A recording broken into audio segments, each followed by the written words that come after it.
Lyca production Subaskaran மற்றும் red Jain movies தயாரிப்பில் உலகநாயகன் கமல்ஹாசன் நடிப்பில் பிரம்மாண்டமான இயக்குனர் சங்கர் இயக்கத்தில் இந்தியன் 2 வெற்றி நடை போடுகிறது. கரூர் மாநகராட்சி உட்பட்ட திருவள்ளுவர் மைதானத்தில் 53ஆம் ஆண்டு வைர பெருமாள் நினைவு புறா போட்டி பந்தயம் இன்று தொடங்கியது. இப்போட்டி சாதா புறா, கர்ணா புறா ஆகிய இரு பிரிவுகளில் நடைபெறுகிறது. சாதா புறா போட்டி இன்று தொடங்கிய நிலையில் இதில் 16 புறாக்கள் உரிமையாளர்கள் கலந்து கொண்டு புறாக்களை பறக்கின்றன. இப்போட்டியில் முன்னாள் மாமன்ற உறுப்பினர் நெடுஞ்செழியன் மற்றும் ஒரு மூத்த உறுப்பினர் கலந்து கொண்டு தொடங்கி வைத்தனர்.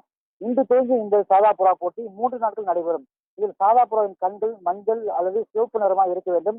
சாதா புறாவின் நிறம் கருப்பு மற்றும் சிவப்பு நிறமாக இருக்கக்கூடாது. சாதா புறா ஒரு நாள் ஒன்றுக்கு குறைந்தபட்சம் 6 மணி நேரம் பறக்க வேண்டும்.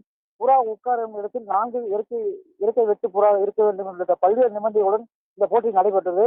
வரும் ஆகஸ்ட் மாதம் 16ஆம் தேதி கர்ணப்புறா போட்டி நடைபெறுகிறது. இந்த 2 போட்டிகளும் வெற்றி பெற்ற பறவைகளுக்கு ரொக்க பரிசு வழங்கப்பட உள்ளது.